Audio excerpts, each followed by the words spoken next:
So I think we knew Jackson Goldstone was good, but I think we're really starting to see how good he really is. Now, I think his nickname needs to be called the Terminator because he just keeps coming. Like you see a track like Val di Sole where so many people over the course of their run, they get tired, the bottom of the track, super steep, super technical, tight, awkward, just not the track you want to ride when you're fatigued. Now, Jackson made up so much time at that bottom section because you can see in his run, he was not fatigued whatsoever. And I think this is such a benefit for lighter riders. Like you see, obviously Troy got second as well. Even Thibaut, he's a little bit bigger, but not massive. Loris is a smaller guy. Like, I think it really does benefit smaller riders in Val di Sole. Even when we saw Sam win or was going to win then crash, we see Mark Beaumont's done well there. Danny Hart's done well there. It's a track where a lighter rider kind of skims over that loamy, dusty stuff like that, and they can actually gain a lot of time through just like carrying good momentum and not getting bogged down in holes.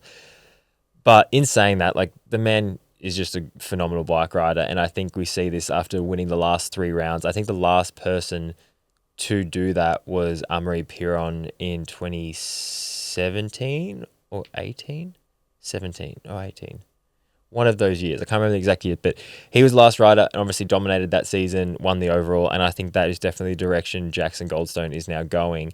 Amaury Piron unfortunately crashed and did his collarbone, so he's out for the foreseeable future. He may come back towards the end. Who knows? We'll see how the healing goes, but obviously Luke Bruni, the next guy that was going to be able to kind of be there, right there with Jackson, he was back in 6th place. So again, not a bad finish whatsoever, but just for the level of where Jackson is at and the consistency of what he's showing up to do, you need to be 2nd or 3rd consistently and back up qualifying results. And he's definitely putting that pressure on now and showing that he can go fastest in time training, qualifying and racing.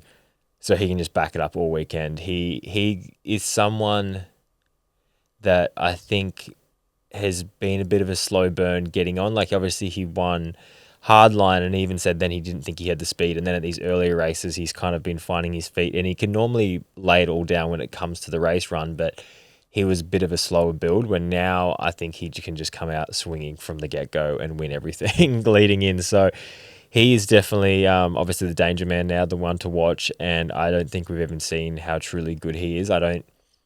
I'm excited to see when he really has to push. Like, even at Val di Sole, like, he just looks in control everywhere. He doesn't look like he's out of his comfort zone. He's just riding the bike the best to his ability, but it'd be interesting to see whether he would get faster or slower if he did have a run like where we used to see Gwyn throw everything at it, or Sam, or even Amaury to a certain degree. So he looks like death by a million paper cuts and just clinically smooth, but it's going to be interesting to see if he needs to really push what that would look like. In 2nd place, Troy Brosnan got 2nd. Now, I saw a video from Troy where he first got on the podium at Val di Sole back in 2011. 2011, he was first on the podium there as a junior, and he is still there fighting for wins. And it's crazy to see that. Like, when was he born? 1993, and you look at everyone else around the top 10 besides obviously Luke, who was 1994, and then Oliver Zwoer, who also had a great ride in 1995. But there's a lot of young kids around there, like 2004, 2001, 2003, 2004 again with Jordan. There's a lot of young kids coming through, and it's definitely a young man's sport, but we've got some guys still holding on. I think Remy Thirion is the oldest rider who is consistently still qualifying. Maybe not the oldest in the group, but I think probably the oldest guy that is still consistently qualifying and is still around the top. But yeah, Troy Brosnan has been consistent here. Back in 2015, he actually crashed and still ended up 3rd. I remember watching him through the top section back then thinking, I don't know how he's riding a bike that fast. Like, it was very reminiscent of Sam Hill's run when he crashed at Worlds there. Troy was very much copying that same kind of style, but it's cool to see him lay it down in 2nd. Thibaut Daprela was in 3rd.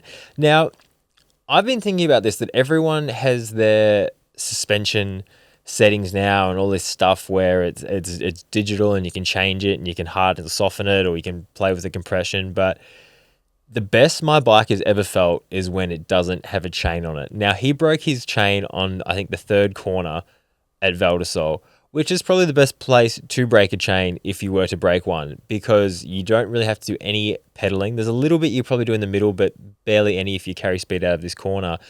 And then at the bottom, you've got a little bit of pedaling. But besides that, you don't really need to. And to think about how much better your bike works when you don't ever have a chain, I was just thinking, I was like, that is honestly genius. If you somehow made it so you had like a quick release link that you could press a button and you could just drop a chain mid-run if you knew you didn't have to pedal from that point on in the track. So we've heard it when Nico broke his chain. We've heard it when Gwyn broke his chain that the bike actually works. It handles a lot better because you have no tension against your spring, and the rear end feels so much smoother, so much better, and you don't have to fight with your chain. So I almost think this was probably the best thing that could have happened to him in terms of the bike feeling as good as it could be in that run.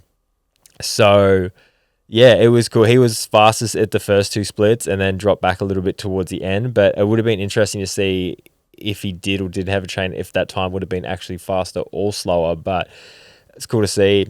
Before we said fourth place, bring the 5-step podium back. I say it every time. I'm going to keep saying it. But Dylan Maples would have been his first podium. Would have been epic to see him up there. He had an epic run and definitely holding it down. Obviously, Anne-Marie crashed and did his collarbone, so he will be out for the season. So Dylan's stepping up, getting a old podium, but not a new one. Loris Vergier was in fifth. Now, I think he's just around the corner from getting a win or a really good result. He's been floating around the top 10 and is consistent still. Like, obviously, he's still on the podium, but I think once you win world champs and are a consistent winner by a lot, then I think people have that expectation that you will just show up and be able to repeat that. Yeah, I think he's still riding excellent, but yeah, I'm just waiting for Loris to throw down a win soon. Luke was in sixth, which I'd say he'd be disappointed about, but he said he was struggling a lot, like a lot of other people on that track. I think a lot of people having issues just with consistency and getting top to bottom runs because it's so much physical work to do there, and it's just so hard with all the different lines changing constantly. But it's also great having a track like that, especially after coming from Leo Gang where it's so one line, nothing changed, nothing altered. Throw yourself at it as fast as you can, and that's pretty much figure out how it's going to go. Where Val di Sole is a lot more precision that you have to focus on and a lot of stuff changing, so you need to change with the track, which I think a lot of people, as hard as it was, did enjoy. Oliver's War, boy from Yakandanda, was in seventh place. Epic for him to see him throwing down consistent race runs now and really finding his feet in the World Cups. It's epic to see. He's been chipping away for a long time. Now he's on that Obeya FMD racing, which I think is just a massive help that he can focus primarily on his racing and not having to work a job back in Australia or in Sweden to fund his World Cup career. So that's epic to see. Jordan Williams was in 8th. Lucas Shaw was in 9th and Ronan Dunn was in 10th. Luke Myers-Smith was in 11th. I'll just throw him in there as well. So cool to see. One of the big things was Anton Pirion was actually second at the 4th split before he got a flat tyre. So I'm absolutely gutted for him. I think he would have been well and truly on for either a podium for sure or possibly even the win. Would have been hard to pull that time back up on Jackson at the bottom because he did run away from it. But I think that was the one of the rides of the day that unfortunately didn't nail down and didn't get it done. But definitely holding it down from his brother, obviously being injured and out. But I think there's a lot to come from the Piron family. It'd be a lot of pressure as well having a brother that is a 3 or 4 time World Cup champion and knowing that, I really need to check my facts on this, but I think, maybe 2 or 3 World Cup champion, Anne-Marie Piron. Having that as your brother and that is the benchmark for you to try and show up and match that or not beat that. So I went and stayed with their family before in France, and you can definitely, we're talking to Anne-Marie, that he sees that they feel the pressure of where he's at, and sometimes that can make it harder, sometimes it can make it easier, but it's always hard when you feel like you're in someone else's shadow. In the women, Marine Cabirou got the win. Ex-teammate of mine laid it down. Got the win by 1.2 seconds over Vali Höll. And Monika, I'm going to mess up the name, Hrastnik, was on the belt bike, which I was thinking that could have been a first belt bike win. And she was 1.8 back. But super cool to see Marine get the win. I know she's been struggling this year to start off with the new team and kind of finding her feet. So to get a win like this on such a hard technical track was cool to see. Gracie Hamstreet got fourth, and Jess Bluick was in fifth. I feel like I've got to say the top five, even though it's not the podium anymore. It just, we need the top five back. But yeah, all the women's racing was really, really cool. It's very, very tight still, which is epic to see. Everyone's got it within them to obviously get on the podium and get a win. So it's just when you can actually lay it down. I thought Vali would be more dominant this year, but it's cool to see other girls that have come out swinging and really putting it to her. So it's kind of breaking up the just one rider show that kind of seems to fall into place with the women sometimes, where it's just someone will just dominate from start to finish. In the junior men, absolutely threw down. I think their times, what was it, I think 3:42 in the juniors would have placed, I think, fourth in the elite men. 3:42, third. So the fastest junior would have gone third in elite men. And I know the track changes and it does get more blown out and things do happen, but I think the juniors are just, like I was saying before, downhill is a young man's sport, and these young kids are just absolutely throwing down. So I think it would have been third and fourth for the top two guys, which was Till Alran and Max Alran, the two brothers from Common Sale Muck Off. So those guys going super fast. It'd be pretty gutted to get beaten by your brother by less than half a second, but is what it is. Asa Vermette was in third place. He was 1.6 back. I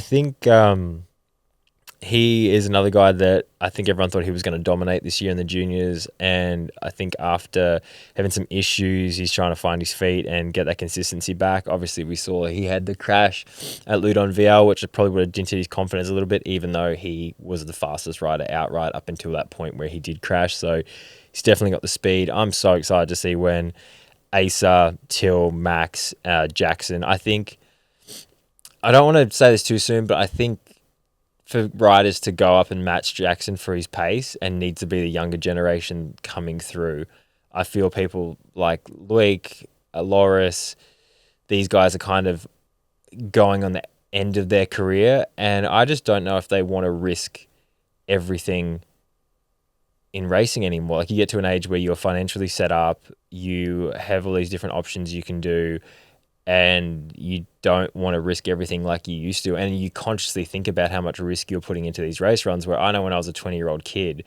you're so tunnel vision focused on performing at the best of your ability. You don't think about these injuries because you haven't even gone through them yet. You haven't had some bad crashes. You haven't had things to set you back. You haven't had the possibility of like a family or something coming into it. You haven't had the 10 years of traveling away from home and missing things. And I think for these young kids, when you are so focused and driven at just performing at the best of your ability, you forget all that stuff and you can throw your entire life and body and everything at this thing. So I think for people to knock off Jackson and the way he's going to be super dominant will have to come from these Asa Vermettes and other juniors that are coming through.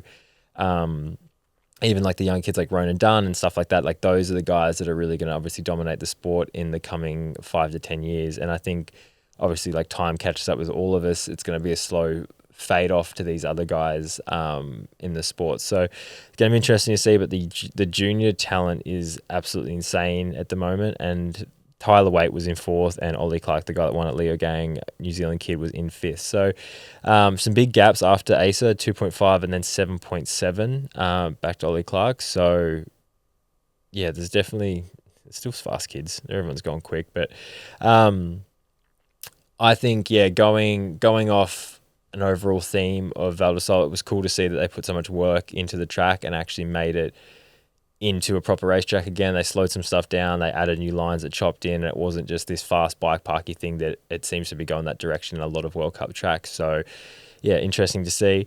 I'm going to say, who do you think is going to be the person to try and dethrone Jackson in the coming years, whether it be a junior rider or a current rider, or do you think it's just going to be kind of pure dominance from him coming forward?